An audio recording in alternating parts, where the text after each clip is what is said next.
Connection with Samo Surush Mohet.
یوټیوب چینل درنو لیدونکو څنګه چې تاسو سره مجمنه کړې وه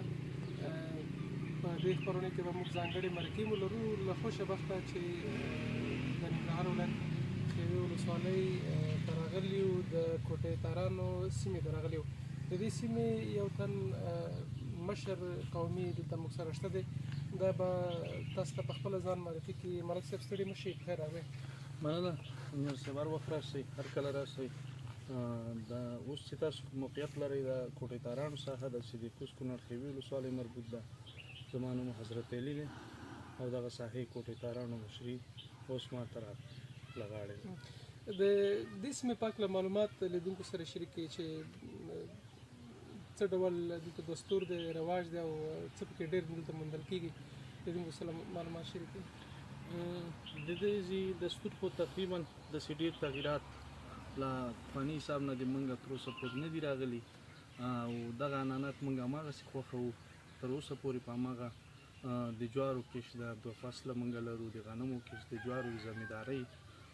زیات کارونه د زمیندارۍ دي دلته داسې کاروباري حساب کې نور داسې پرمختګ نشته ده خو زراعت بخش کې بیا د سبزۍ پرمختګ او دغه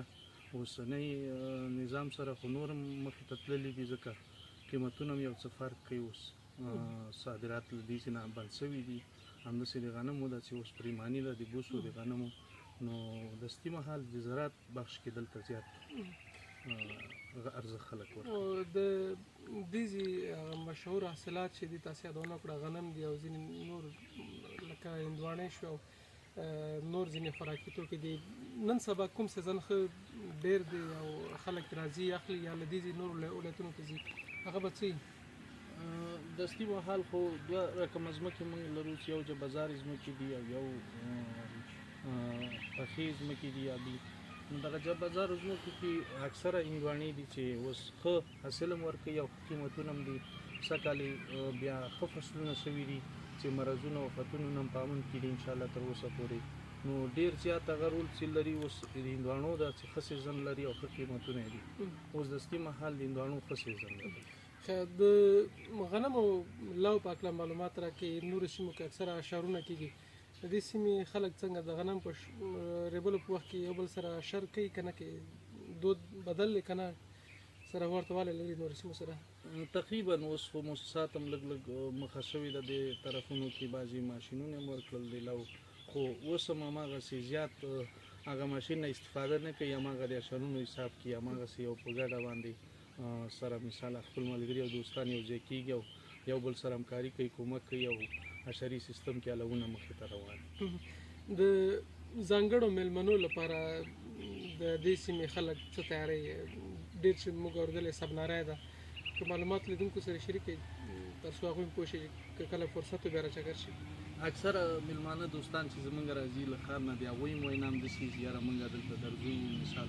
هغه شیان چې اطراف کې پیدا کېږي هغه د مالدارۍ حساب کې دی زراعت په حساب کې چې میوې دي تازه میوې دلته پیدا کېږي خلکو باغونه جوړ کړي دي اوس یو د تازه میوو تازه لاسته راوړلو کې هغوی زیاته غوښتنه همدا وي چې د مونږ مېلمستیا په همدې او یو د مالدارۍ بخش کې د پنیر تیارول دي هغوی ته د شملو تیارول دي مونږ هماغسې عنعنات په پخواني حساب کې لرو ځوانان تر ډېره په څه شي مصروفه دي د دې سیمې اکثره خو اوس خو زیات بخش کې تر اوسه تعلیم ته زیاته توجه کړې وه خو اوس بدبختانه چې